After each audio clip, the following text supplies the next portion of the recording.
예수 그리스도를 대적하며 살아가던 우리들을 당신의 은혜로 대해 주셔서 우리가 생명을 가지고 살아가게 해 주시니 참으로 감사합니다. 하나님 아버지, 우리가 값없이 이 생명을 받았으니 이 생명을 가지고 서로 사랑하며 살아갈 수 있도록 인도하여 주옵소서. 예수님의 이름으로 기도합나이다. 아멘. 찬송가 425장입니다. 찬송가 425장입니다.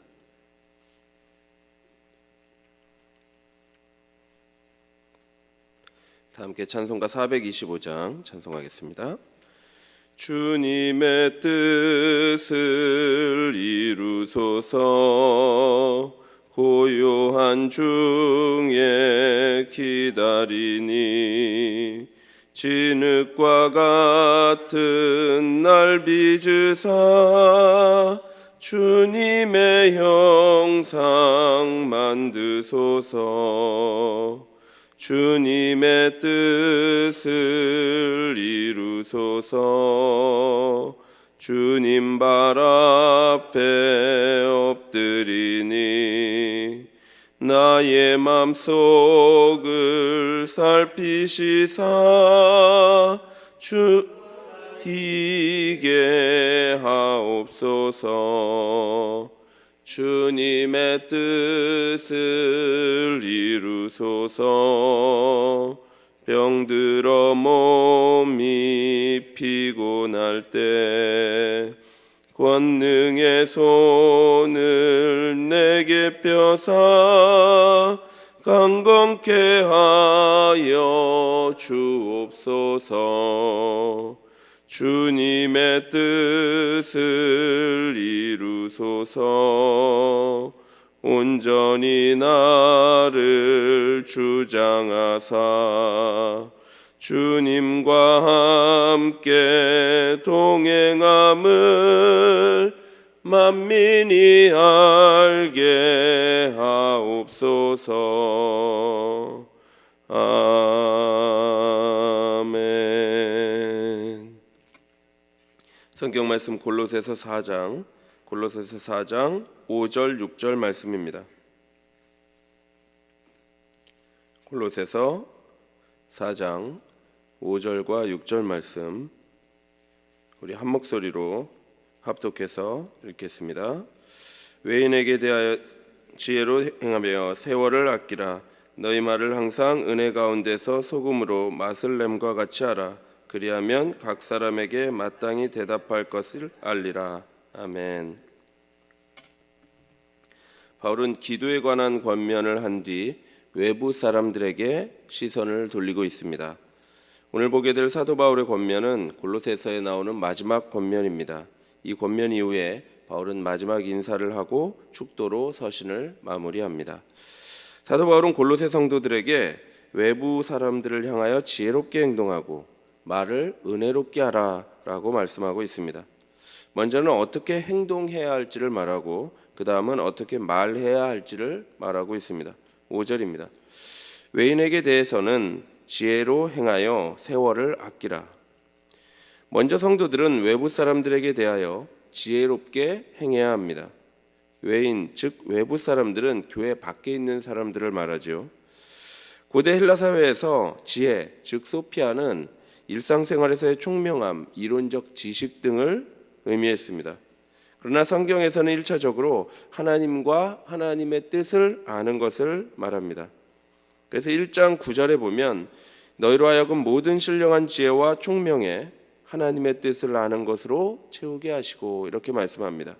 그리고 잠언 9장 10절에서도 여호와를 경외하는 것이 지혜의 근본이요 거룩하신 자를 아는 것이 명철이니라라고 말씀하죠.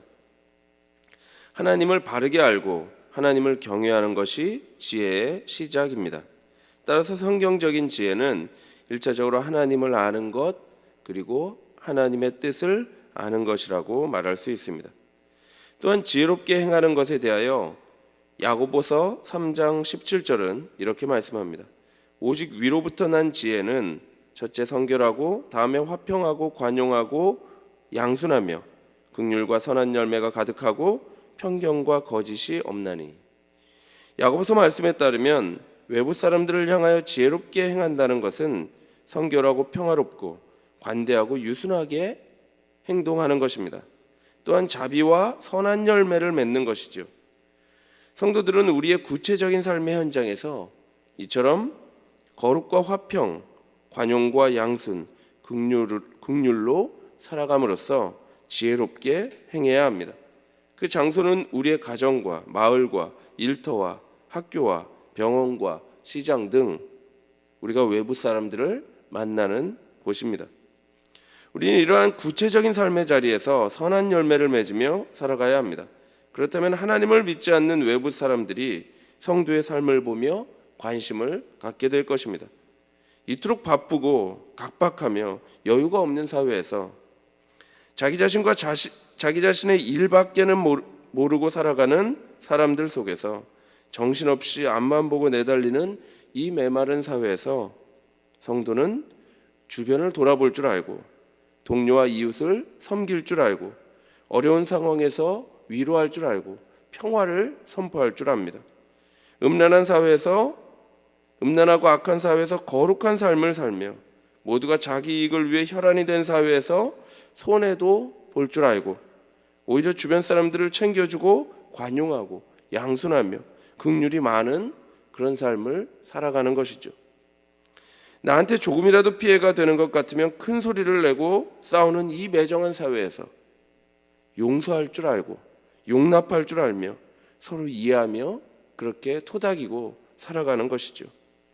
이렇게 살면 외부 사람들이 교회와 성도의 삶에 관심을 갖지 않겠습니까? 세상 사람들이 교회에게 기대하는 것은 다른 것이 아닙니다. 대단한 건물을 자랑하는 모습을 기대하지 않습니다. 성공을 자랑하고 부와 명예를 자랑하는 모습을 세상이 교회에 기대하지 않습니다. 예수를 믿었더니 사업 성공했고, 예수를 믿었더니 건강이 회복되었고, 예수 믿었더니 주식이 올랐고, 예수 믿었더니 집값이 올랐고, 이런 것을 세상이 기대하지 않습니다. 그런 것 자랑한다고 해서 세상 사람들이 교회에 관심을 갖지 않습니다. 그런 거는 세상이 잘하죠. 이렇게 하면 성공한다, 저렇게 하면 건강하다, 이렇게 하면 주식 잘 된다, 부동산 투자할 수 있다, 이런 거는 세상이 잘하는 것입니다. 세상에 다 있습니다. 교회는 다릅니다. 교회는 세상에 없는 것이 있습니다. 베드로가 이르되 은과 금은 내게 없거니와 내게 있는 이것을 내게 주노니 나사렛 예수 그리스도의 이름으로 일어나 걸으라. 교회는 예수 그리스도가 있습니다. 생명이 있습니다. 거룩이 있습니다. 교회는 사랑이 넘칩니다. 교회는 긍휼과 자비와 양선이 가득하죠. 교회는 그리스도라는 비밀을 자랑하는 곳입니다. 그 비밀이 내 안에 생명을 주었고 그 생명이 지금도 살아서 열매를 맺고 있음을 보여주는 것입니다. 그래서 성도들의 삶은 그 자체가 사명이고 선교인 것입니다. 바울은 그래서 세월을 아끼라라고 말씀합니다. 이 말은 하나님께서 성도에게 생명이라는 시간을 주셨는데 그 시간을 아끼라는 것입니다. 생명을 가진 이 삶의 기회를 최대한 아껴서 지혜롭게 선용하라는 말씀이죠. 갈라디아서 6장 10절은 이렇게 말씀합니다. 그러므로 우리는 기회 있는 대로 모든 이에게 착한 일을 하되 더욱 믿음의 가정들에게 할지니라. 골로새 성도들에게는 이 말씀을 외인들, 즉 하나님을 모르고 살아가는 사람들에게 적용하고 있는 겁니다. 성도는 기회가 있는 대로 모든 이에게 착한 일을 하며 세월을 아껴야 합니다. 왜냐하면 그 생명의 시간을 하나님께서 우리에게 주셨고 성도는 그 생명의 시간을 사용해서 생명을 살리는 일을 하도록 부르심을 받았기 때문입니다. 바울은 이제 말에 대한 권면으로 넘어갑니다. 골로새 성도들은 외인에게 은혜롭게 말해야 합니다. 6절입니다. 너희 말을 항상 은혜 가운데서 소금으로 맛을 냄과 같이 하라. 그리하면 각 사람에게 마땅히 대답할 것을 알리라. 골로새 성도들은 외부 사람들을 대할 때 말을 언제나 은혜롭게 해야 합니다. 그리고 말을 소금으로 맛을 냄과 같이 해야 하죠. 우리는 세상을 살아가면서 많은 사람들을 만나고 그곳에서 대화를 합니다. 말을 합니다. 그런데 성도들은 그 말을 할 때 은혜롭게 해야 합니다. 은혜는 일반적으로 친절이나 감사 또는 기쁨을 의미합니다. 따라서 말을 은혜롭게 하라 하는 것은 외부 사람들에게 호의를 가지고 친절하게 그렇게 기쁨으로 말하라는 것입니다. 그런데 어떻게 사람들에게 늘 친절과 감사로만 우리가 말을 할 수가 있겠습니까? 그러려면 성도는 먼저 외부 사람들과 대화할 때 자신들이 받은 하나님의 은혜를 기억해야 합니다. 우리가 오늘과 같은 본문을 마주하면서 늘 불평하는 것은 무엇입니까? 그것은 왜 우리만 그렇게 살아야 하느냐는 것입니다. 그러면 내가 다 손해본다는 것이죠. 상대는 나한테 이렇게 무례한데 나는 왜 상대에게 끝까지 친절해야 하느냐 하는 것이 우리들의 불순종의 핑계들이지요. 그렇다면 이런 질문은 어떻습니까? 우리는 예수 그리스도를 어떻게 대했습니까? 그리고 예수 그리스도는 우리를 어떻게 대하셨습니까? 우리는 예수 그리스도를 십자가에 못 박은 사람들입니다. 우리는 소극적으로는 예수 그리스도를 배신하고 대적한 자들이며 적극적으로는 예수 그리스도를 조소하고 조롱하며 그리고 십자가에 못 박은 사람들이죠. 먼저 구약의 백성들이 이것을 잘 증명하고 있습니다. 그리고 예수님의 시대의 사람들도 잘 보여주고 있죠. 심지어 제자들도 이를 증명합니다. 뿐만 아니라 우리의 과거의 죄악된 삶과 심지어 아직까지도 죄를 즐거워하는 우리의 죄성은 내가 얼마나 예수님을 무례하게 대하는 한 인간인가 하는 것을 잘 보여주는 증거입니다. 그런데 그런 우리를 예수님은 어떻게 대하셨습니까? 하나님은 이스라엘을 애굽에서 해방시키기 위해서 10가지 재앙을 보이셨고 홍해를 가르셨고 광야를 인도하셨습니다. 약속의 땅을 주셨습니다. 사사를 주셨고 왕을 주셨고 선지자를 보내주셨습니다. 예수님은 어떻습니까? 자신을 배신할 제자들 앞에 무릎을 꿇고 그들의 발을 씻기셨죠. 그리고 심지어는 십자가에 못 박혀 모든 고난과 죽음을 우리를 위해서 감당하신 것입니다. 이 은혜와 사랑을 받은 자들이 바로 성도입니다. 그래서 성도는 가능한 것입니다. 우리는 이 놀라운 사랑을 받았기에 이 사랑을 기쁘게 행하며 살아갈 수 있는 존재입니다. 따라서 우리가 세상 사람들을 대할 때 친절과 감사로 말을 해야 하는데 그러기 위해서 늘 우리가 우리 주님께 받은 그 은혜를 기억해야 합니다. 그래서 예수님이 내게 행하셨던 그 친절과 사랑으로 세상 사람들과 대화해야 하는 것이죠. 또한 성도들은 소금으로 맛을 낸 것 같은 말을 해야 합니다. 집에서 음식을 해보면 간을 잘 맞춘다는 것이 얼마나 중요한 것인지를 알게 됩니다. 아무리 많은 재료를 넣어도 간이 안 맞으면 맛이 없습니다. 그런데 고등어 한 마리를 구워도 간이 딱 맞으면 그야말로 맛있는 음식이 됩니다. 성도는 이처럼 흥미롭고 생생하며 매력적인, 즉 맛있는 대화를 하는 사람들입니다. 세상 사람들이 만나면 주로 하는 이야기가 무엇입니까? 아파트가 몇 평이고 얼마가 올랐고 자녀들이 대학 가려면 어느 학원을 다녀야 하며 어떤 선생님이 잘 가르치고 자동차를 이번에 바꿨더니 성능이 어떻고 남편이 승질을 하는데 어떻고 자녀가 좋은 직장에 들어갔느니 마느니 부동산 투자를 하려면 주식 투자를 하려면 이렇게 해야 되고 저렇게 해야 되고 이런 책이 좋고 저런 책이 좋고 많은 말들을 합니다. 그런데 사랑하는 성도 여러분, 그런 대화 자체가 다 잘못됐다는 게 아니라 그런 대화 열심히 하고 집에 오는 길에 여러분 우리가 어떻습니까? 뭔가 허전하고 허무하죠. 우리가 다 해봐서 알죠. 많은 말들을 쏟아냈는데 그토록 헛될 수가 없습니다. 그토록 허무하고 헛될 수가 없는 것입니다. 모두가 다 이 땅을 말하고 이 땅에서의 성공과 이 땅에서의 삶을 말합니다. 그런데 성도는 그때 하늘을 말하는 것입니다. 지금까지는 이것저것 음식에 재료를 많이 넣었는데도 맛이 하나도 없었습니다. 왜냐하면 소금이 안 들어갔기 때문입니다. 이 세속적이고 자기중심적인 대화에 성도는 소금으로 간을 맞춥니다. 전혀 흥미로울 게 없었던 이 땅의 대화에 하늘을 말하는 것입니다. 성도의 믿음을 말하고 그리스도의 사랑을 말하고 하늘의 소망을 말하는 것입니다. 그리하면 세상 사람들은 질문할 것입니다. 어떻게 그런 사랑이 있느냐고, 당신들은 어떻게 그런 소망과 믿음을 가지고 살아갈 수 있느냐고, 그런 말과 행동을 하며 살아갈 수 있느냐고 질문할 것입니다. 그러면 그때 성도는 적절한 대답을 할 줄 알아야 합니다. 나도 예전에는 사도 바울처럼 교회를 핍박하는 자였다고, 나도 예전에는 죄악을 사랑하던 자였다고. 나도 예전에는 땅에 매여서 땅을 소망하고 살던 그런 존재였다고. 땅밖에 볼 수는 없던 그런 존재였다고. 그런데 예수 그리스도를 만나고, 비밀이신 예수 그리스도를 만나고 이전에 죄된 삶을 미워하게 되었다고.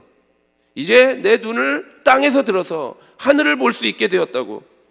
이제는 이 땅의 소망을 가지고 살아가는 것이 아니라 예수 그리스도를 믿어 위의 것을 소망하며 세상을 사랑하며 살아갈 수 있게 되었다고 대답해 주어야 합니다. 사랑하는 성도 여러분, 우리들의 말과 행동이 너무나도 중요합니다. 왜냐하면 우리는 그리스도를 구주로 고백하는 그리스도인이기 때문입니다. 우리가 우리끼리 모여서 세상 사람들이 어떠니, 이러니 저러니 이런 말을 할 때가 아닙니다. 예수 그리스도가 없는 세상이 그런 건 당연한 겁니다. 그걸 말해봐야 무슨 소용이 있습니까? 그러나 예수 그리스도가 있는 교회는 다르죠. 성도는 다른 것입니다. 우리가 변화되어야지요. 다른 사람 이야기를 할 것이 없습니다. 내가 내 삶의 자리에서 오늘 어떻게 살아가는지가 그것이 중요한 것입니다. 우리가 복음에 합당한 방식으로 살고 서로 사랑하면서 선을 행하는 것이야말로 가장 효과적인 전도입니다. 우리 모두가 지혜롭게 행동하고 은혜롭게 말하는 자들이 되기를 바랍니다.